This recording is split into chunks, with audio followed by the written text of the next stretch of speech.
इसी तरह आप बात करते हैं स्टूडेंट्स इम्पल्स की। इम्पल्स क्या होता है? The impulse J is the product of force F and the time interval delta T. Force और टाइम इंटरवल को जब आपस में मल्टीप्लाई करते हैं स्टूडेंट्स, इकट्ठा करते हैं, it will give us a impulse. Impulse ऐसे क्या होता क्या है हमारे पास? जे, इसको हम लोग डिनोट करते हैं जे से, which is equal to force, average force जो होती है, multiply by change in time. जो टाइम इंटरवल चेंज हो रहा होता है उस टाइम के ऊपर जो फोर्स अप्लाई होती है स्टूडेंट किसी ऑब्जेक्ट के ऊपर, उसको हम लोग क्या कहते हैं? इम्पल्स। जैसा कि हमारे पास मोमेंटम और फोर्स का आपस में रिलेशन है, F is equal to delta P over delta T. हम लोग डेल्टा टी को नेक्स्ट तरफ ले जाएंगे, वहां पे जाकर फोर्स के साथ डेल्टा टी मल्टीप्लाई होगा। राइट हैंड साइड पे हमारे क्या रह जाएगा स्टूडेंट्स? डेल्टा पी, और लेफ्ट हैंड साइड पे फोर्स इनटू टाइम।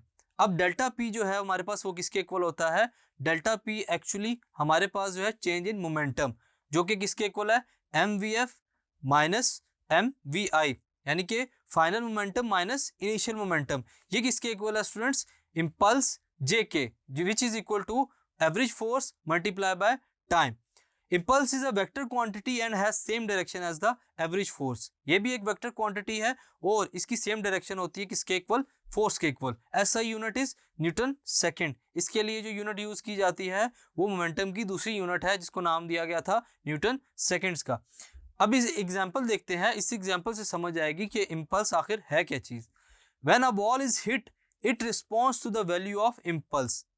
एक इंस्टेंट के ऊपर जब बॉल बैट के साथ आके हिट करती है, उसमें क्या होता है स्टूडेंट्स? जब फोर्स अप्लाई की जाती है फुल स्पीड के साथ बॉल के ऊपर, उस इंस्टेंट के ऊपर जो इम्पल्स होती है उसका टाइम या उसका जो रेट है वो बहुत हाई होता है। A large impulse produces a long response. उस इम्पल्स की वजह से क्या होता है? लॉन्ग रिस्पॉन्स प्रोड्यूस होता है। क्या रिस्पॉन्स होता है? जब फुल फोर्स या मोमेंटम के साथ बॉल हिट करता है बैट के साथ, तो बॉल क्या करती है? काफी दूर डिस्टेंस के ऊपर जाके गिरती है। ये किस वजह से? कि जो आपस में इनका एक्शन और रिएक्शन या टकराव होता है स्टूडेंट्स, वो एक इंस्टेंट के ऊपर होता है और उस इंस्टेंट के ऊपर फोर्स इतनी ज़्यादा अप्लाई होती है कि जो इम्पल्स क्रिएट होता है उसका रिस्पांस बहुत ही ज़्यादा होता है। The ball departs from the bat with a large velocity, कि वहाँ पे जो बॉडी है या जो बॉल है वो जब बैट से टकराती है और टकराने के बाद जब अलहदा होती है तो ग्रेटर वेलोसिटी के साथ अलहदा होगी और दूर जाकर गिरेगी। आपके पास जो ग्राफ है उसके अंदर इम्पल्स को ग्राफिकली रिप्रेजेंट किया गया है कि एक तरफ फोर्स होगी और दूसरी तरफ टाइम। यहाँ पर जब एक बॉडी मूव कर रही है स्लोली और एक इंस्टेंट के ऊपर जब बॉल हिट करेगी बैट के ऊपर, वहां पर क्या होगा? एक वेव जनरेट होगी, जो कि आप लोग देख सकते हैं एरिया अंडर द कर्व। ये जो एरिया है ये उस इम्पल्स का एरिया है जो उस इंस्टेंट के ऊपर अप्लाई होती है जब बॉल बैट के साथ हिट करता है। Let's prove how impulse is effective by the help of an example. A 1500 kg car has its velocity reduced from 20 metre पर सेकेंड to 15 मीटर पर सेकेंड। एक गाड़ी है जिसका वेट क्या है? 1500 kg।